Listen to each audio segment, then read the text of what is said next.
Hi everyone, you are welcome, and I really want to say thank you so much for your patience, for being here. We are. I am so sorry. I don't even know what to say. I just feel like the devil just wanted to stress us out a bit this morning. Just as I was setting up this morning, 30 minutes before the time, I was already on my desk setting up this meeting. I received a very important call that I could not not answer because it's an appointment that I have in the coming month. So I took that, came back, and Amarachi was already here. And after all the testing I have done, set up this thing this week, not even last month, not and I've used it, of course, before. The live stream is deciding not to go today. So I am terribly sorry that you have had to spend over almost 30 minutes of your time or 20 minutes of your time in this meeting before we actually start. Thank you so much for your patience. We are just going to go right through it. Today, we are discussing women and the ministry of motherhood, right? Um, God gave me this topic himself. What we do at the Thriving Mom Network is to help young moms balance motherhood, marriage, personal development, self care, and their career. When we talk about balancing marriage and motherhood, to some people, it may sound like, is that not the same thing? But it's actually not the same thing because a lot of times I was led to understand, or what gave birth to the Tribal Mom Network, is that we have world best mothers and terrible wives, great providing fathers and terrible husbands. Most of the time that is the case, and then sometimes it is the other way around, right? It is the other way around, that we are forgetting the biggest, the first step to all this. Like, the first ministry, the first calling was marriage. God blessed us with this responsibility, with these kids in a marriage, and we were supposed to make sure the foundation of that whole system is strong at all times before we consider all the pillars, which can be the kids, right? When we think about it seriously, it cannot be the kids. It was first you and your spouse, and we are. And there needs to be a balance in every area. Then, if you want to talk about sacrifice, you know that the mother is the poster girl for sacrifice. She's ready to give up everything for everyone and just neglect herself. So when God gave me this the vision for the Thriving Mom Network, he told me that he was sending me out to, he gave me Isaiah chapter 49, verse 3 and verse 8, that he was sending me out to the desolate, to to the deserted, to the broken, to restore them back. And I was like, but why would a mother or a married woman or a woman be broken or desolate? And then God began to open my eyes to my own personal stories, reminded me of my struggles and how I felt in that time, and why there is a need for mothers to build structure and um to bring God into their everyday life, to make sure that nothing is lacking. God does not call us out of our calling, of our impact, when he calls us into motherhood. That is not true at all. That is not true. The calling he gave us, the one he blessed us with, the one he we were born with, the one he looked at us and anointed us with, is still as important as the ministry he gives us later in motherhood. So the balancing is very important. Today we have our very, very beautiful, intelligent, um, and loving sister Amarachi Uchechukwu with us today. And I have no doubt that she's going to do justice to the topic woman and the ministry of motherhood. I feel like we have to see motherhood for what it is, a deeper calling, and not just the only calling. And I trust God that He has done His work on her. So I'll just introduce her and give her the platform so that we can begin. Amarachi Uchechukwu is a growth strategist who loves to discover easier and practical ways for women to win in life. She is a mother, wife, nurse, minister, entrepreneur, and mentor. She leads the Purposeful and Redeemed Eve group, where women empower each other and strive to grow whilst wearing many hats. So let's make welcome Amarachi Uchechukwu. Welcome, Ma, and the floor is yours. There's a lot of English. Good evening, everybody. Good evening, everyone. Hello, Tech Mom Olivia. Hello, welcome. Thank you for the opportunity. Thank you. And thank you to everyone who has joined. I think most of your community members are on Facebook and Yes. expecting for it to stream.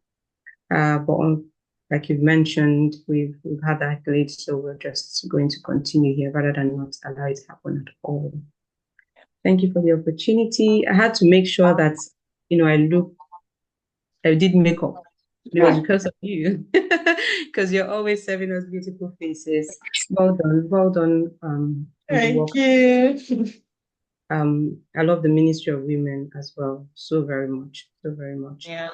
And thank you to everyone that has joined us this evening as well.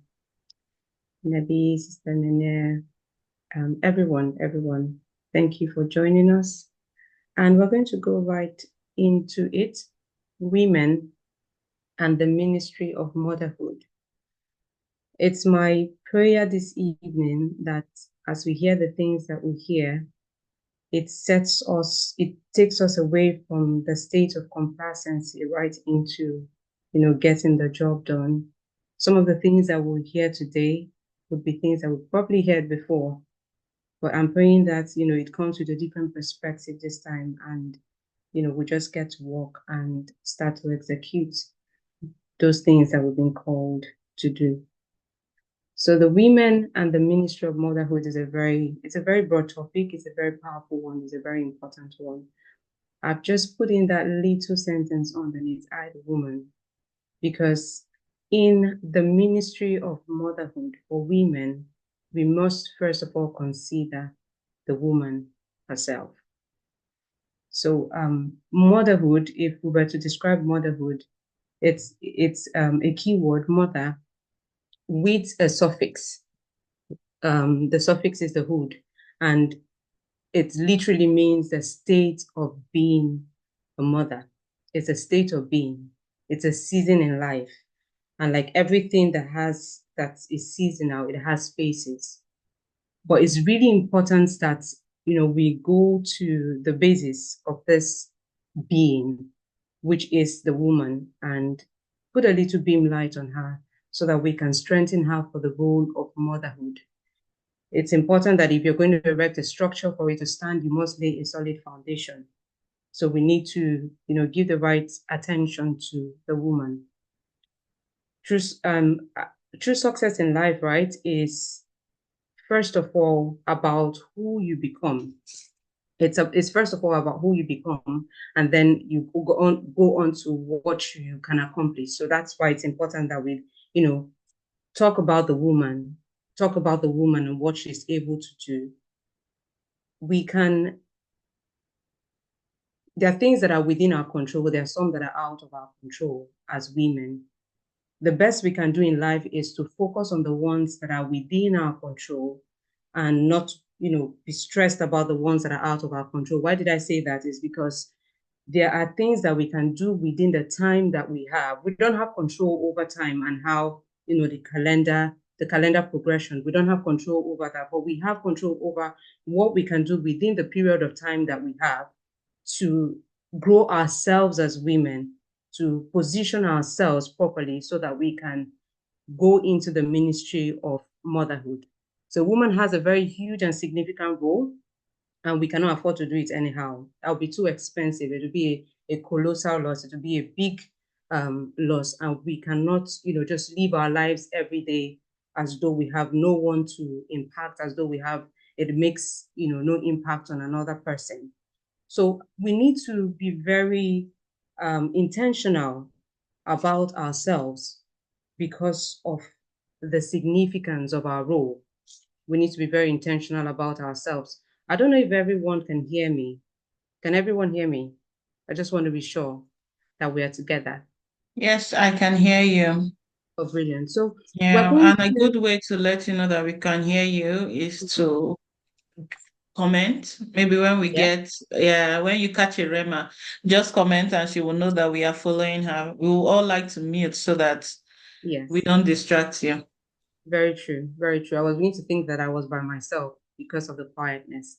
Okay, so I was talking about the woman and the how important her role is. So even in having even though we have established or have talked about the fact that it's a seasonal, the motherhood is a phase in life, it's also important to recognize that even motherhood in itself, it's a phase in life, but even in itself, there are phases to it. So you start off when you start to become a mother, you're parenting, you're nurturing the child, you're doing the very little bits. If one were to have a child today and left the child by itself, nothing, the child was not fed, the child was not, given breast milk and all of that. The child cannot survive by itself. It cannot survive by him or herself. So you start up your role as a mother by doing the very little bits, doing every single thing, and then you graduate, and that's where that's the nurturing phase where it's really critical. And then you go on to becoming a mother to a toddler, then you get a teenager. At this time, you have to know what you're doing, otherwise you lose the influence that you have somewhat over the child. So you need to graduate to being a mentor, and then over time, while they grow and become young adults and become independent, your role will be very significant if you started to take the position of a matriarch. So even during the course of motherhood, see, it keeps moving. And that's why it's important that as individuals, we really take we really understand how important it is for us as women to put that focus on ourselves, to grow ourselves, to improve, so that we can fit into the phase of life that we found ourselves, which motherhood is one of it. I'm going to take us to a few questions that will get us thinking this evening, because we're trying to develop ourselves as women. We're trying to highlight our superpowers. Okay, we're trying to highlight our superpowers. So first, like I said, before we go into the ministry of the motherhood, who is the woman? Okay, how do I discover myself? This lady in the picture is in a solitary environment. I want to assume that she's in a place of self-discovery. She wants to know more about herself. She wants to be comfortable with herself. She wants to love herself. If we are going to advance in the very tasks that we have, we need to know who we are. Okay, and this is a journey. The life in itself is a school. Life in itself is a journey. So these are things that we can start off with, but we never ever drop them. We continually use them to evaluate ourselves. We continually use them to grow ourselves. The very first question I have here is, who are you? It goes beyond your name. It goes beyond your height, how beautiful you look, all of the attachments, your profession. Who truly are you? These answers will come to us in solitude. It's never in a busy place. It's something that comes to us where we have all of the noises toned down, and then we can truly hear ourselves. What's our purpose in life? Why are you here?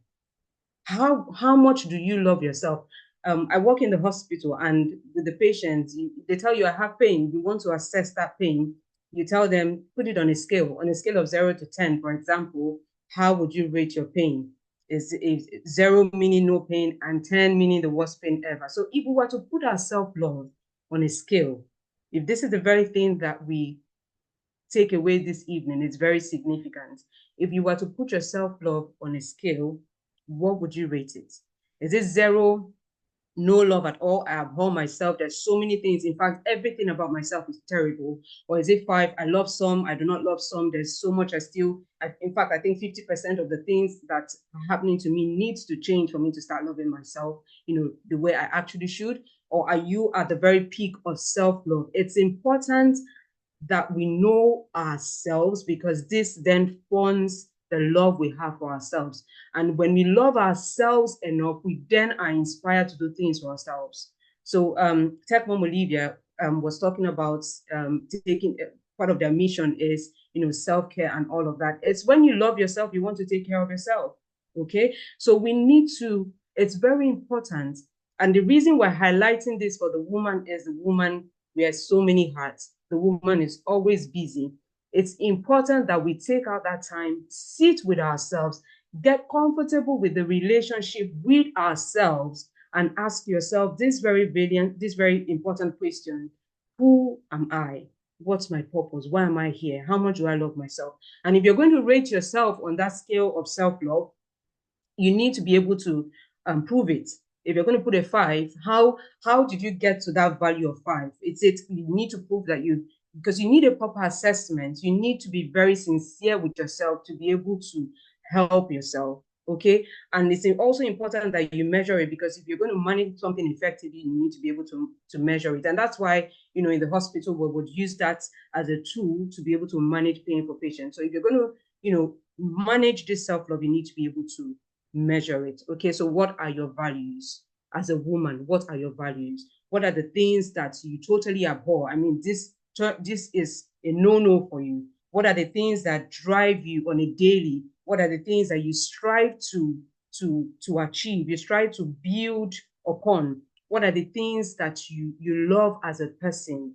Okay, and what are your strengths? What have you discovered about yourself? There is definitely several things that if you start to have these conversations with yourself, that you can start to discover. And discovering your strengths also means discovering areas where you need to grow, discovering areas where you need to develop even the more. So you see, and like I said, this question, it's going to be very it's not something that you answer. It's not an exam question. It's not something you cast in stone. It's not something you do today. You submit it somewhere and then you go away. It's something that you want. These are some questions that you can continually x-ray your life by. Okay, so what are your strengths? Where do you need to improve?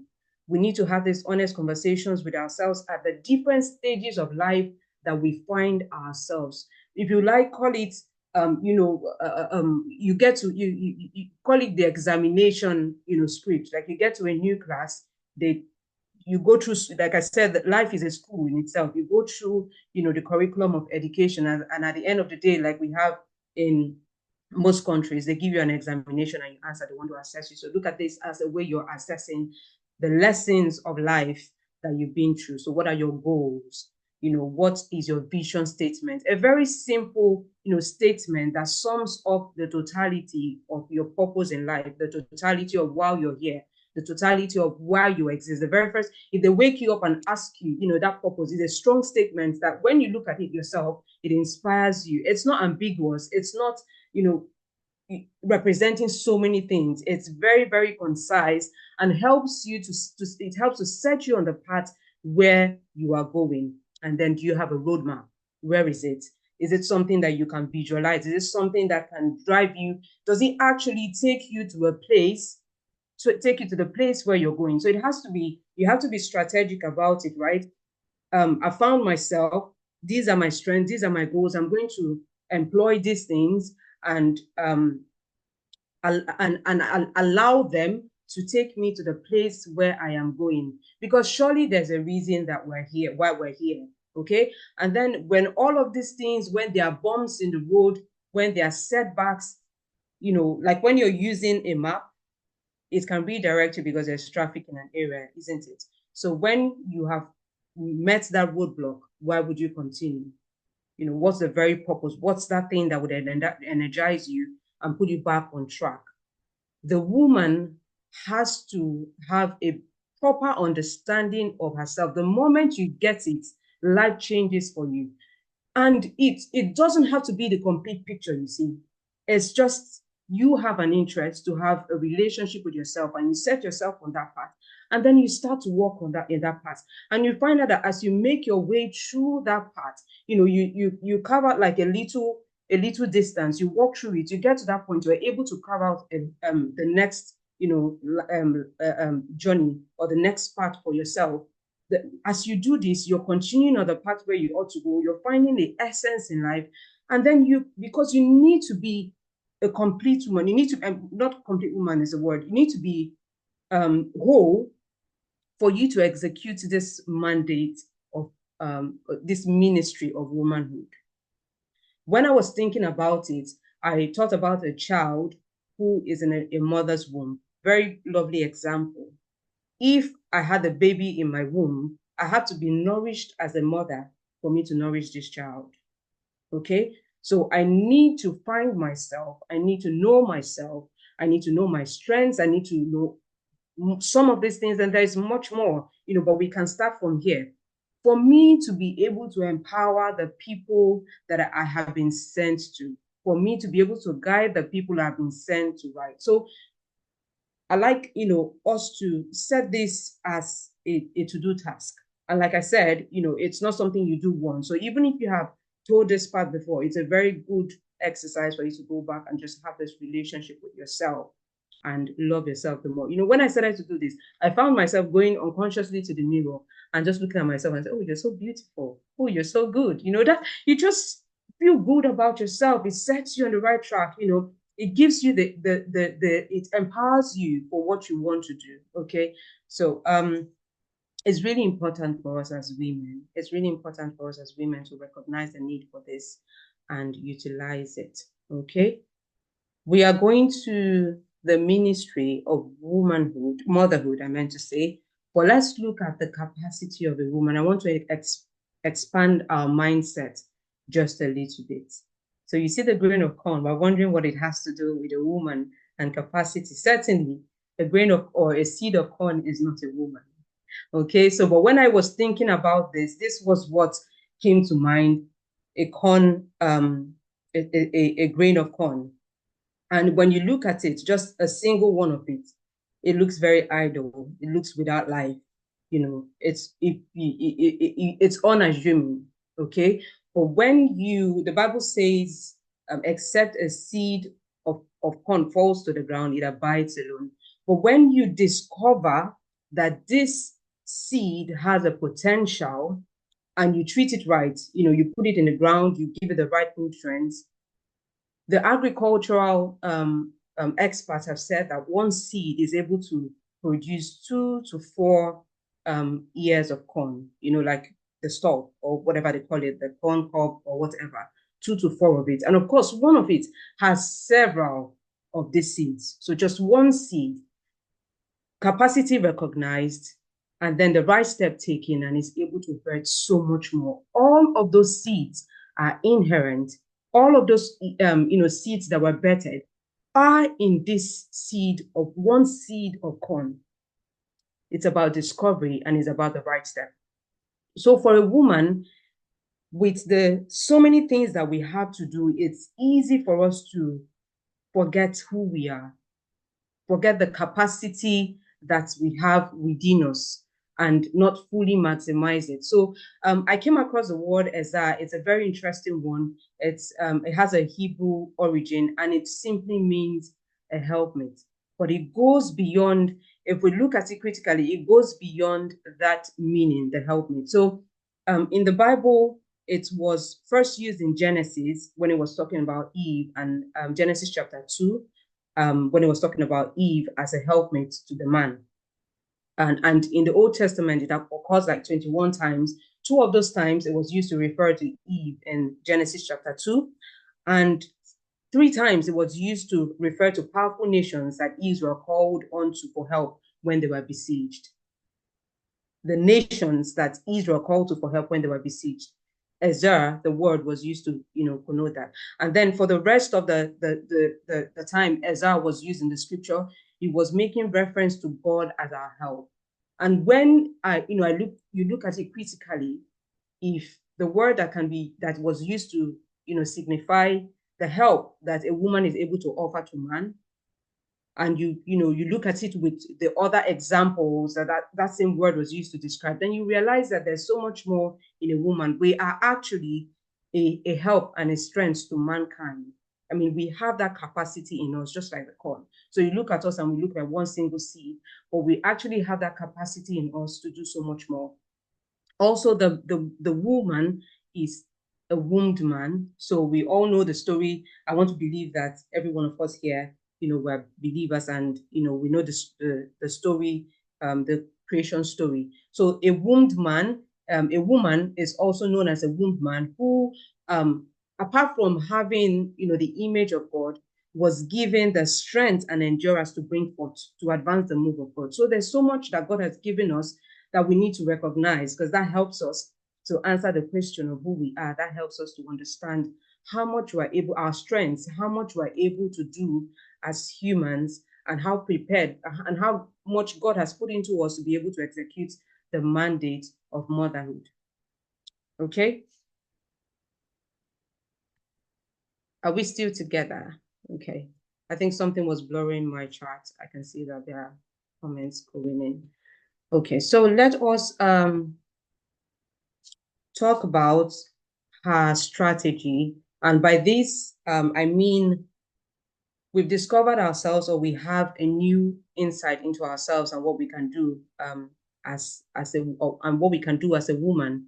We then need to make a plan on how we can execute this and on how we can actually materialize ourselves, on how we can explore the potentials, the capacity within us that enables us to execute the mandate that we have, that enables us to, live the best life, actualize the what is in us, make use of all that God has deposited in us. Okay, so the very first thing, I've highlighted some of these, and these were totally thought about just when I was, thinking about what to share this evening. So we might not see this in the same way in other places, but as we talk about it, we'll probably, relate with some things that we have heard before now. Okay, so mindset shift. As a woman, if we're going to advance ourselves and realize our potential, or recognize what it has been deposited within us, we need to have the mindset shift. Some of us have a very great perspective of who we are, but there's room for more. We need to understand how we're able to do much more than we're doing right now, but with a different strategy, in a way that it does not drain us. Okay, because when I'm talking about this, I'm probably hearing people say, "Oh, we're doing, the one we have, recognized, and the one we're doing is already overwhelming." I hear you, but there's always a different way to the city. There are different ways into the city. Okay, the Bible says that the journey of, I think it says, the journey of a foolish man wearieth them, because they don't know the way to the city. And this is not in any way calling any woman here someone without knowledge. What I'm just trying to bring out from that point is that there are different ways to achieve what it is that we've set to achieve. Okay, a mindset shift could also be recognizing our seasons in life, because we need to be comfortable with ourselves. Okay, most of the discomfort we have as women would stem from comparing our results with that of other people. So we need to have a mindset shift where we understand the season we are in life. Everyone would have their personal definition of success. It's never the same thing for everyone. And until you get comfortable with yourself, you will not be able to actually explain or set the right target for you that means success. We need to understand that there are women who have toddlers, who have, who have young pre-teenagers, who have teenagers, who have young adults. There are different expectations for these women. So have a mindset shift shift from a place where you have struggled to appreciate yourself because you put yourself in a tight corner and you're comparing yourself with other people who are in a different stage of their motherhood. So your strategy, one of the strategies is have a mindset shift and redefine success for yourself based on the season of life where you have found yourself. So in the office, for example, there is an opportunity to advance. And one of those days, well, I tried initially, but it wasn't because when I did try to advance in the career and get the next step, I did that because it was literally a desire. I did not, look critically into it and analyze where I am, the journey of life, my children and other things that, are connected to me. And then I went for it and I didn't get it. And my manager felt, oh, okay, you should actually do this time. I don't want to talk about, the office politics and all that. And I said, and I looked at it critically and I told myself that where you are right now is a proper place you need to be for the stage where you're currently at. And so what I did for myself, I told him, I said, rather than apply for this position that would make me to come into the office every day, pay for me to go and study, to start my master's, and it worked out well. So for me, it was better for me that I continued on my hybrid work that was convenient for the stage where I am, and study while I am waiting in my season, than go and struggle to find myself in a place where I'll be, I'll just buy unnecessary troubles. So if we understand, if we have a mindset shift and put ourselves in a place where we redefine success for ourselves, we're able to do things that grow us in that season where we find ourselves. It's very important that success for us is an improvement from where we were, rather than a comparison with another person. Even the Bible says that they that compare themselves with themselves are fools. And I'm not going to use that word again because I feel like I've used it a lot now. And some people are going to start getting upset with me. So I'm not going to use that word again. But it just came to mind and I thought I should use that example. So we need to have that mindset shift and do a personal audit for yourself, which is one of the, the questions that we talked about earlier, are good examples for us to do a personal audit with. Okay, you want to also, but when you do this audit, you don't just stop at identifying what you need to do differently. You then, get to it. You have a strategy. You employ all of the things that you need to employ to be able to close the gap that you have identified in that personal audit. You want to check if there are areas that you need mentorship. Are there areas you're struggling that you need accountability? Do you understand? So a personal audit helps you to identify how to help yourself, okay? So that you are constantly preparing yourself and discovering the capacity that is within you in a way and in a speed that is good for the season of life where you found yourself, okay? And then trying new ways of doing things will just literally mean discovering ways that you can actualize the things that you are set to do, that fits into the season where you are. I feel like it's not a repetition of what I've said before. It's a step forward in what have been mentioned already. So let's say, for example, I am struggling to pray, and I know that it's very important for me to, find myself divinely in tune, divinely aligned, at the moment, because it's important that I have clarity in my vision and I'm struggling. So what I can do differently is, rather than waking up every morning and sleeping up on my Bible and achieving nothing, I can decide to say, oh, I'll get, a prayer partner and we'll hold ourselves accountable because we must pray. Okay. So it's about doing things differently. And it's important that you try different things until you get what works. So don't get frustrated that you tried something different and then you give up. It's a journey. When you try it, it doesn't work. Go on to the next thing, okay? And try and engage in acquiring knowledge that will help you to do these things, okay?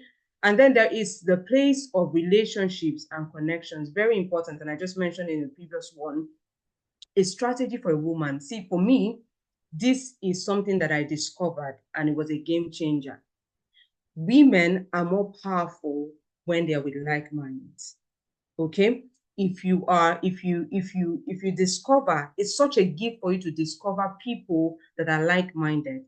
It's such a gift for you to find yourself in this community that can help you to actualize, that can set you on, keep you on the path where you're going. Okay, so it's I'm sorry, give me 1 minute. Just give me 1 minute. There's a distraction. So sorry, Tech Mom Olivia. If you want to hold on, because someone has been at my door and I've tried to ignore it. Give me 1 second, please. No worries. So let me see your comment, please. I want to see how you're feeling. You can leave emoji if you cannot talk because there are times you become lost for words. Let me see your comments or emoji, how you're feeling right now. Because the sister Amarachi seems like a silent what a silencer today. I don't know what is that ammunition called, bazooka, right? She's calmly breaking the tables. And is Well, entering. I'm So so let's sorry. see. I'm so sorry for that break, and I hope I go right back to the frequency that I was in. Yeah, Okay, Esther is so asking you to please continue with that prayer aspect. okay, Where okay, you were. okay. So let's try new ways of doing things as well in terms of prayer. Okay. Um, one of the things that I found that I decided to do differently to help me to pray consistently, because this prayer thing, when we're out of tune, it has a way of making us feel overwhelmed, especially if we're people who are connected to the realm of the spirit, right? Because I want to assume that every one of us understand that concept of a man being a physical being, having a soul, being a spirit, but embodied in a physical body. So oftentimes when we're out of tune, it weighs down on our spirit and we start to feel very disorganized. We start to feel blind, and it just makes us, it makes us sometimes cranky. You just don't understand. You feel like things are slipping out of your hand. So it was very important for me to stay in tune, to stay, right on track. One of the ways that I did something differently, because I said try new ways of doing things. One of the ways did something differently was to have a prayer roster right by the side where I have, I do my prayers, and say on this day, this is who I'm praying for. On Tuesday, this is who I'm praying for. So have, like a roster. And it really made things different for me, because you don't want to wake up in the morning and you don't know what you're praying for, or you are attending to several areas and you're ignoring some areas. Do you understand? So you want to have that fine balance, where you are attending to the things that need to be attended to. Okay, so that's in a way that I did something different, that I ensured that I had that eagerness, I had that desire to always go to the place of prayer. And I mentioned already about having a delegated spot. You want to see it, you want to envision it. It's always in your way. Sometimes self I hit the table and I pass and I'm like, you have to see it. Do you understand? So we have to be very intentional about these things. And solitude, finding yourself, having a relationship with yourself, helps you to identify things that you need to work on. As a very beautiful gift of having a relationship with yourself. So it gives you new ideas. So even by yourself, when you start to think about new things, you see something really creative that you can do for yourself, and do a different way of doing something that helps you continue doing it or do it better. Okay. And so relationships and connections is a very strong strategy for us to um, grow in ourselves, to uncover the things that are inherent in us. The people that we have around us are key determiners on how we proceed on the journey of life. So take, for example, people are going on a journey and everyone has not been there before. There's a definite difference when you're going on the same journey and someone has definitely been there before, or someone has an understanding, a proper understanding of geography. It is not something we can ignore. It's not something we can play down on. Relationships and connections are like formulas, like, you just have to set it and then you see where you're going and you see the things that can stop you from where you're going. So you want to ensure that you have the right relationships, the mentor relationships, the people that you can have discussions with and they trigger you, the people you can go back to and teach the things that you have learned, because in teaching the things that you have learned or sharing the things that you have learned, you hold yourself accountable and you bring to remembrance the things that you did not even discover in the first place when you were learning it. Okay, in these connections, you're finding yourself with people or people that you can go on retreats with. Okay, and you know that when you go for that retreat, you're not coming back the same, because everyone with their own fire, they light up each other and the flames are burning. Okay, so this is a strategy for us to increase the understanding or the awareness of the capacity that we have in ourselves. Okay, I know that I think I'm now missing some things because I'm trying real hard to be at the end of the conversation, because I know we've lost time. Divine alignment. We need to talk about this, and I've already laid some emphasis when I talked about having a prayer life and being out of tune. We're talking about the ministry of motherhood. You must understand the person who has created this ministry and given it to you for you to be able to execute. If you go to a company, you will need to know the vision statement. You need to know the mission of the company for you to be able to execute the task that you have been given. Otherwise, you can work so hard and miss the point and be the person that is creating the gap in the team and be the weak link in the chain. You have to be divinely aligned and understand your relationship with your creator for you to understand the mandate that he's given you. Okay, and in this divine alignment, it's not just in the place of prayer, it's in meditation. What is it that you're thinking about? What is it that constantly dwells in your heart, or most of the time dwell in your heart? Do you understand who God is? Because when you have a relationship with him, you are able to better understand who he is. And when you better understand who he is, it's easier for you to do his will and please him. This is a strategy we cannot ignore as women. If we're going to function, and when I talked about the word Ezra, remember that it also was used to connote the help that God is able to offer to mankind. So if you're going, and the Bible says that we've been created in his image and his likeness. If you're going to do just like him, you need to know him. Okay? So we're going to go, I thought I will give us something to think about. This one is by Brendan Burchard. And I'm hoping that, we're able to connect these things that we're hearing and we're able to lift it to the ministry of motherhood. So Brendan Burchard said, beginning today, set an intention and a relentless effort and a relentless focus on living your life as the greatest person you can be in all situations. Demand that you demonstrate a strength of character in such a way that you find pride in who you are and that others see you as a role model. It says, begin today. It's just a way of highlighting that this is actually a journey. There's a starting point. Okay? Begin today. You have to be intentional about it.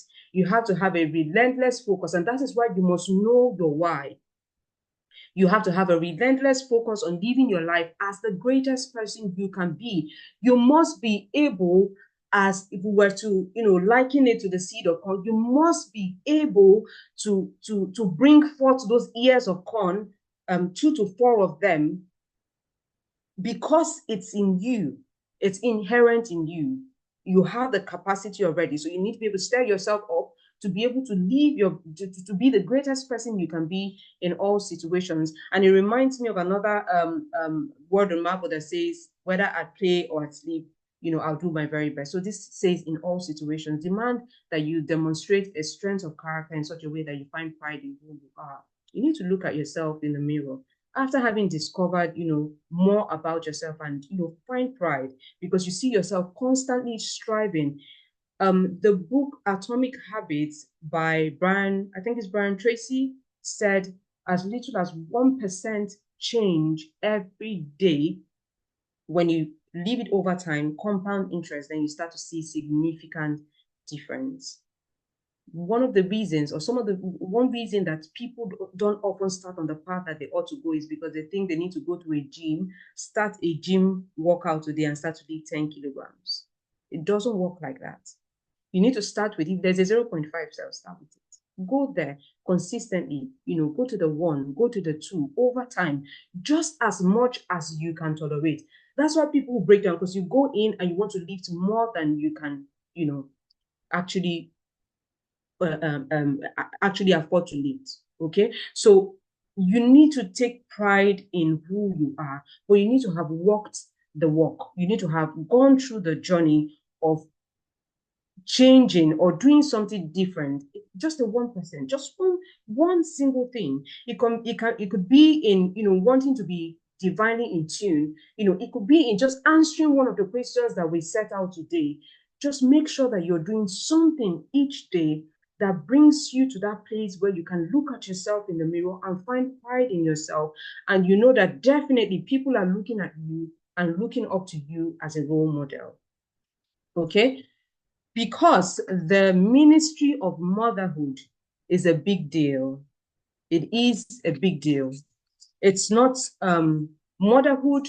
It's not about who is able to birth a child. I mean, birthing a child is not the same thing as being able to actualize the ministry of motherhood. Okay, so parenting or being a mother gives us an opportunity to be a strategic partner in extending the kingdom mandate. So when I looked up the word ministry, you know a word, but you just want to understand why it fits in so much. And it says it's about service. So you see, that's why we were talking about ourselves as the being ready for the service that we need to render. Okay, so motherhood as a ministry is about serving in the mandate that has been given to you as an individual. You then become a strategic partner in advancing God's kingdom. So it's not a job to be taken lightly. It's one of the most prophetic paths that we will ever take as women, because there's so much that we can do in the position that we found ourselves that will make a massive difference in God's kingdom, advancing God's kingdom here on earth. And we need to have the right perspective to be able to do this ministry. What's our perspective on motherhood? Did we arrive and just found ourselves being mothers, without being fully prepared for it?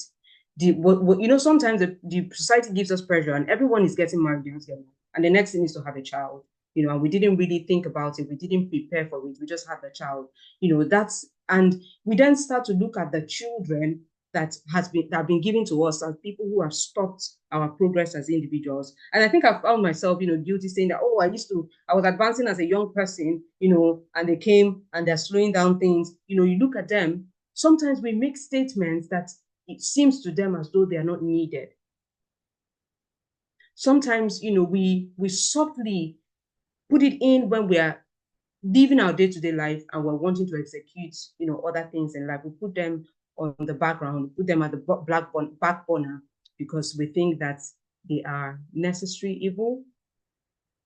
But I want us to understand that motherhood is a privilege. It's a huge opportunity to be a part of God's mandate, or be a partner in executing God's mandate here on earth. Sorry, I can't find my time. I feel like I've really okay. All right. So I need to run. So we need to have the right perspective, because perspective is everything. You can have a wrong perspective because that's not actually what it is. But your wrong perspective then makes it reality. So I can say I'm very afraid I can't go out.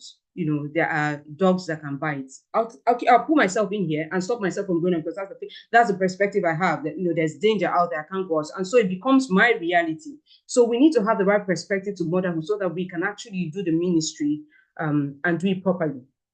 Okay, so how do I then start to activate this a proper perspective for motherhood? The very first thing is to understand the person who gave the mandate. And that's why we're talking about being divinely in tune with the person who has sent us. It's not a guesswork.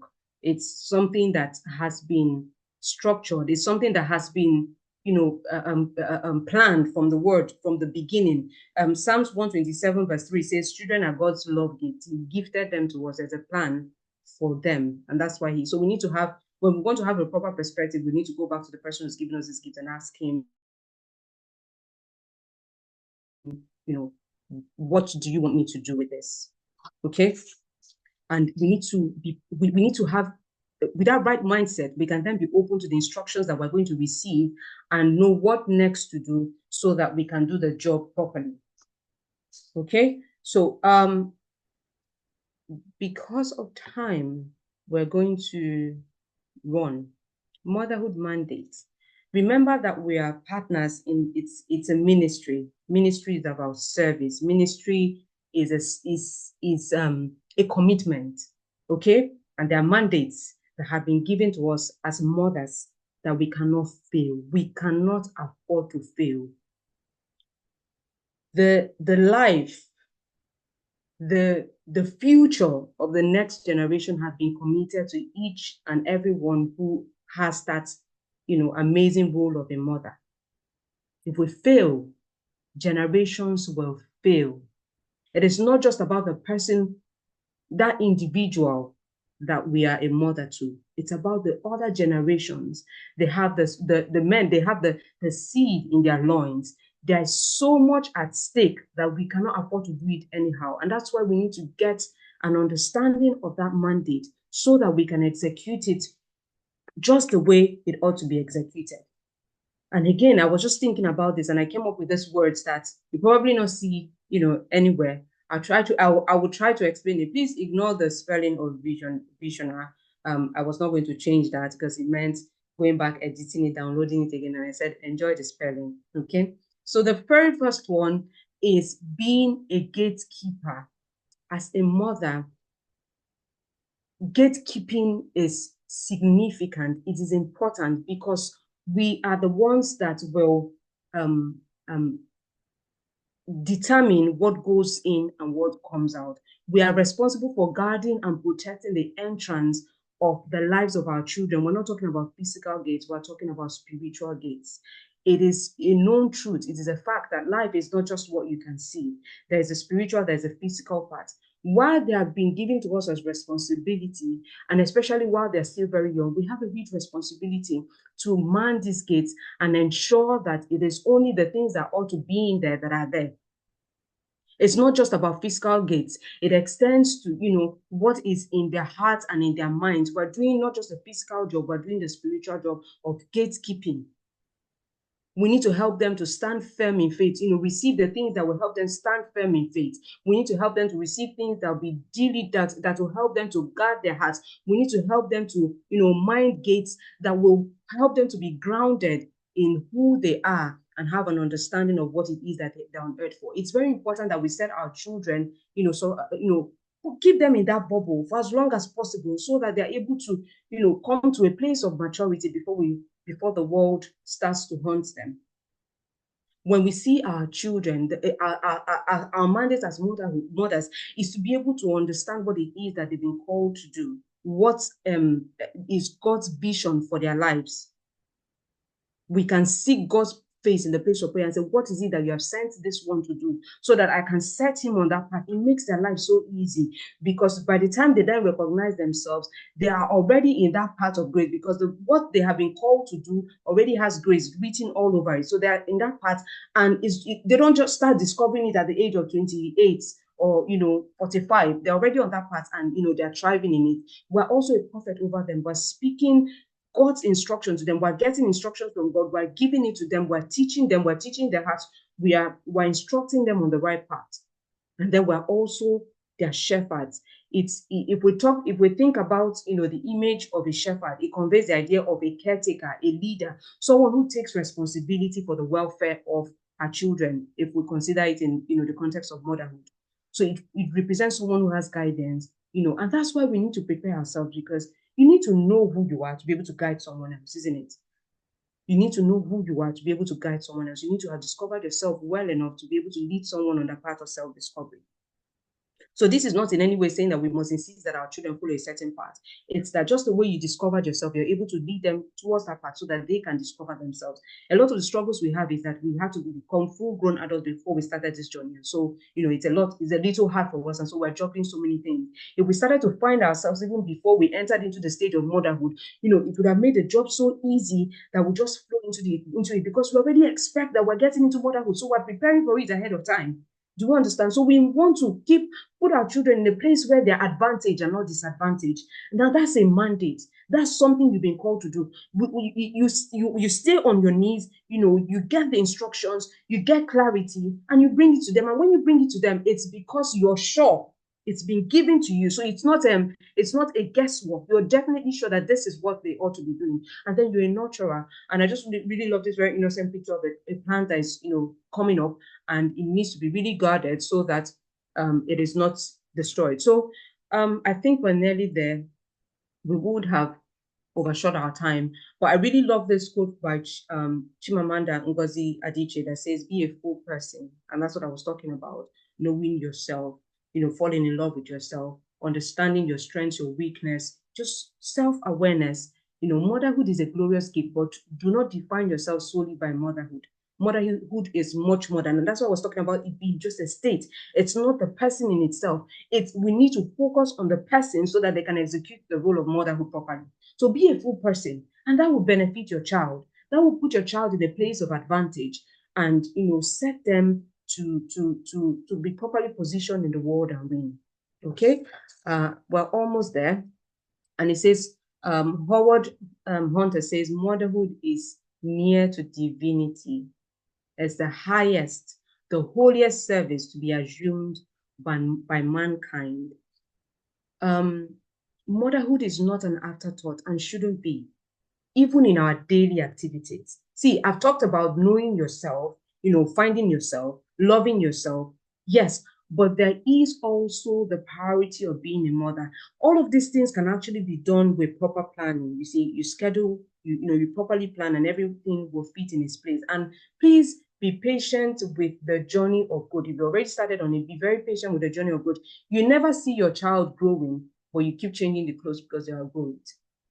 Even in the journey of your own growth, you will never see it fully materialize in one day. You just need to go back to that place of self-reflection, and you're like, I've actually, I've made that progress, and I didn't even know when it happened.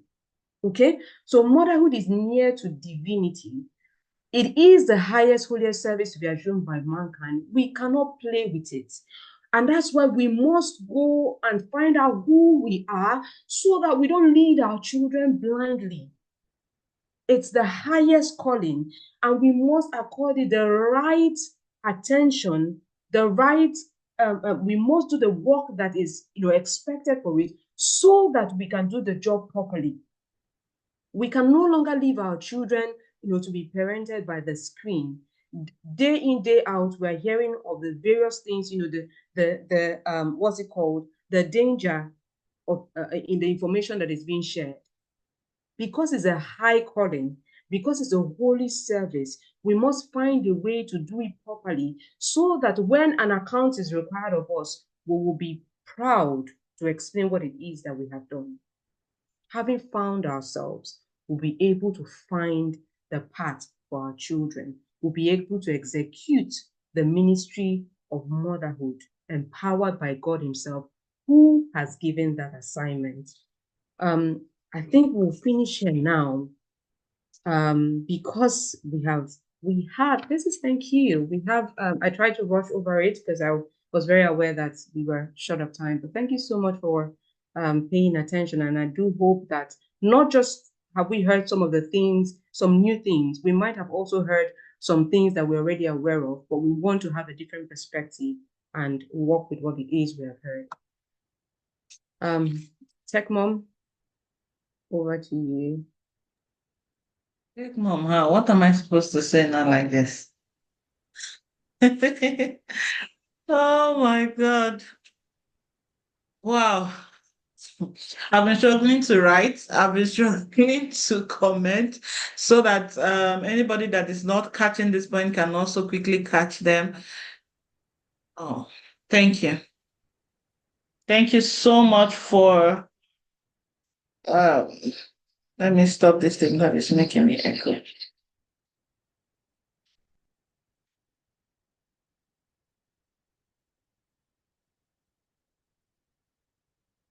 Thank you so much for being here today, for the time, the effort, the commitment that you have put into being here today, for allowing God to use you as much as He has used you today, for pouring yourself so much out on us today.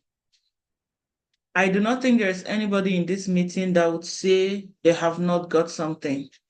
You have taken the ministry of motherhood and rebranded it. It's as if in this season, God is calling us to redefine, right? And the one that I just heard that I almost jumped out of my chair now was having found yourself, you would be able to help your children find themselves. Wow. Hey God, who lost not a official person road? That is just it. Like it was a wake-up call for me, like Olivia, you are transferring your mess to the next generation if you don't get it together. If you keep doing motherhood like our mothers did, like our mothers before them did, like our mothers did, you will still transfer it over to these children. And if there is anything, anybody that knows me, if there is anything I do not want to do, is transfer anything bad or anything not so good that I have inherited or that I have gotten from how I was parented, right? I am working so much for the kids that I have and the ones that will come after them to learn that there is a different way to do this. And sometime during our sharing, a mom said something, and that thing has so stuck with me. You said it here too about the perspective we have about motherhood, how it defines how we interact with the role and how we actually fulfill the role. She said that at the beginning of motherhood, it was so much for her, especially as the omugo and everything was ending. It was so much for her. This was someone that I prayed with before she got pregnant. So you would think that she was so bask in it, right? She'll be so ready for it. She'll be because she was so worried when she hadn't gotten pregnant. We had to pray together. And when it happened, she was so excited to share the testimony. So when the first few months of motherhood came, it was hard for her. And she said until she took time to say, no, what is this? This is something I prayed for, cried for, had sleepless night for. Why am I feeling like this? When she addressed the chaos, when she addressed the trouble, when she addressed everything that was not matching, every puzzle that was not fitting, she said, then she began to see the joy in motherhood. Since she shared that thing, it has stayed with me. Like this is just it. This is what we are trying to say. There will always be complaints. Like I tell my mothers, I tell them that I am not downplaying the struggles of motherhood. I would never do that. In fact, I am trying to give a voice to it. But after we give it a voice, I do not want us to linger in it. We are big on finding a way out, right? There is this struggle that comes with motherhood. Oh, I don't even know what to do. I don't know what to balance. Is there something that can be done? Come, let's hold hands and get to the other side. I tell them I'm on the other side of chaos. There is so much beauty in this journey that we have been given. Every milestone, every time my daughter takes an initiative, just this week, she got back from school. On her way from school in the bus, my 10-year-old, she got home with a list. Mommy, see, what is that? She's writing she's writing down rules for the house. And I looked at her and I was like, my goodness, God, you are working overtime on this one and on my seat. She came back and she's drawing room. She labeled it house room. She spent the rest of her evening making sure that was completed. She has the house rule. She drew by herself. No, the only contribution I made was the spelling of respectful that she asked me. Mommy, I'm spelling respectful. Am I correct like this? And I corrected it for her. That was my only contribution. She knew what she wanted. She knew what she thought. This is because she has learnt it, right? From the environment she grows. She's growing in. She knows that there is rules. She knows that there is structure. She knows that there is this. And as the first child, I'm sure she just wanted to exert small authority again by drawing it out. And I didn't stop her, right? She drew it out and left in her room for her siblings. This is the rules that is governing the house. She designs it. I'm going to take a picture of it and post on Facebook. It came out so beautiful. The design, the thought, everything into it. So this is just the point you just made now. It is when we find ourselves. When we find ourselves, that is when we were able to help these children find ourselves. We can no longer continue in mess. We can no longer continue in the chaos. We can no longer continue the anyhowness. It is not going to work. We are raising giants. We are raising problem solvers. We are raising thinkers. So we know that we have to do better. So thank you so much, Ma. Thank you. God bless you. Thank you for all the salient points you have given us today. We will understand ourselves first as women and a creation of God and all He has called us into. And then we will actually be able to fulfill this ministry He has called us to. Thank you so much. Thank you so much, beautiful women, for being here today. Sister Marachi is still here. So is there anybody that have a question? We can take two or three if there is any question so that she can run through them and we can close and everybody can get back to other stuff to do. Any question? We will just do a 1, 2, 3 count. And if there is no question, then everybody is still everybody is still jammed. And as you think of questions, you can put on the comment if you have a question or just raise your hand. You see the reaction that has love. Okay. There is one question for you, Sister Marachi. Esther is asking you, how do you find yourself? Um, Finding yourself is actually a journey, okay? It doesn't happen in one day. Yes. It is and it happens for some people throughout the course of life. They keep discovering, and I say throughout the course of life because we go through phases, and when we meet ourselves in a new phase, we're finding a different version of ourselves. But in the place where you are to find yourself, you need to spend time with yourself. If you want to know, this literally means knowing yourself. And if I want to know someone else, what do? I have conversations with the person. I spend time with the person. And then you're wondering, how do I spend time with myself? And that's why I mentioned earlier about solitude. Okay. Some people find you need to be in a place where you are at peace with the barest amount of distraction, where you can ask yourself questions and be sincere with the responses. Okay.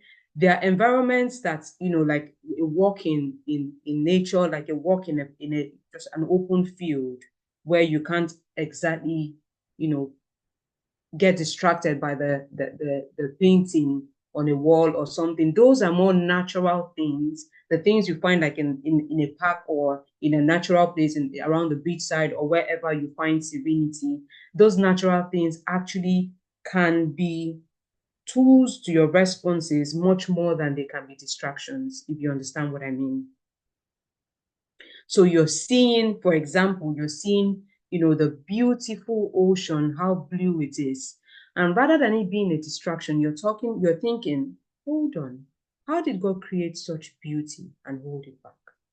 And if he created such a beauty and the water body can hold itself back and not comfort, if he can make such beauty and make such control, then surely he made me even more beautiful with a higher, degree of self-control. Do you see what I mean?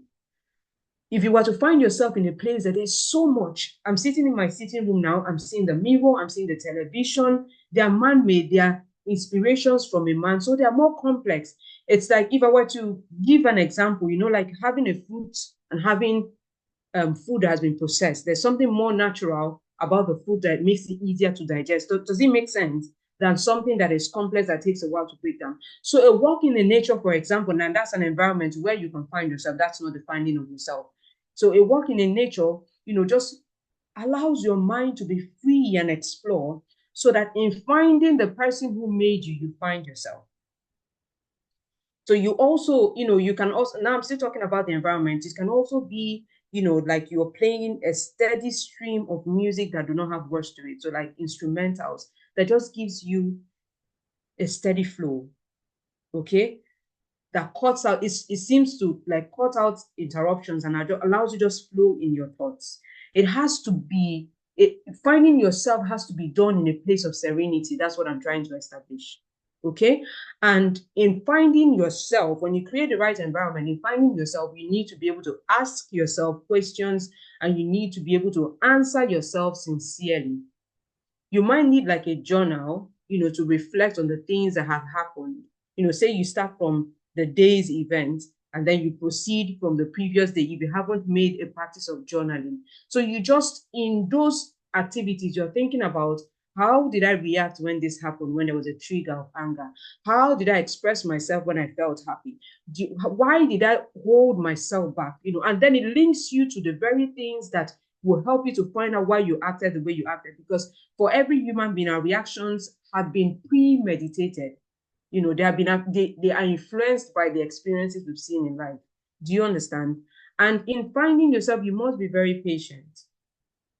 It doesn't, like I said, it doesn't happen at a go. It's a journey that you go with yourself. If we're going to have a relationship with someone, even in like, like you're getting married to somebody, you spend time with them, you have conversations with them, you ask them questions, they answer. It's just the same way you share that experience with yourself. The only difference, the major difference is the solitude, the space of solitude, and the importance of honesty in responding to those questions. I left some of the questions in the beginning of the conversation, like who am I? What's my purpose? What are my strengths? Do you understand? And then you start to find the weak links.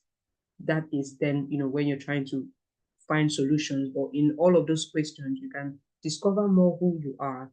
And yeah, I think you're on mute. Yeah.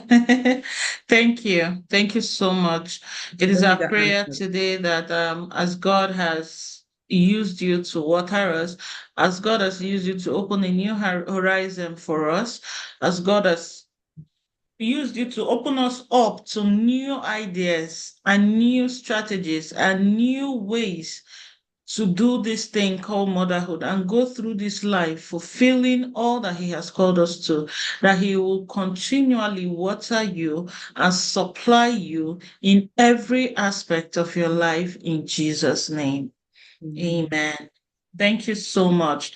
Please let's see your thank you. Leave your love emoji or thank you for uh Amarachi today for if she has impacted you, please, we need to see the appreciation.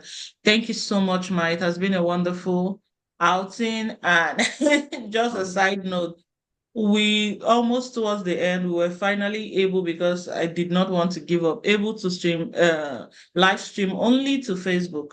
Only to Facebook. So yes, we finally whatever the issue was finally worked. So I just clicked the Facebook option and it went.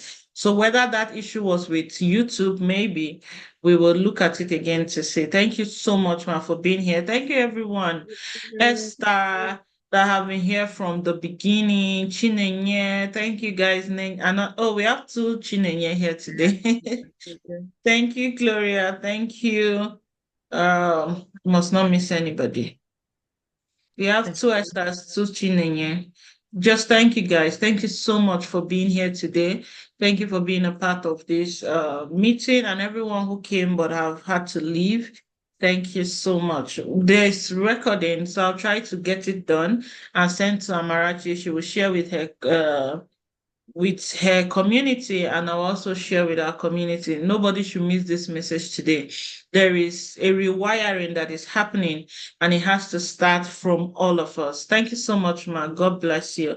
And everybody, have a good night. And remember, a saner mom is a perfect mom.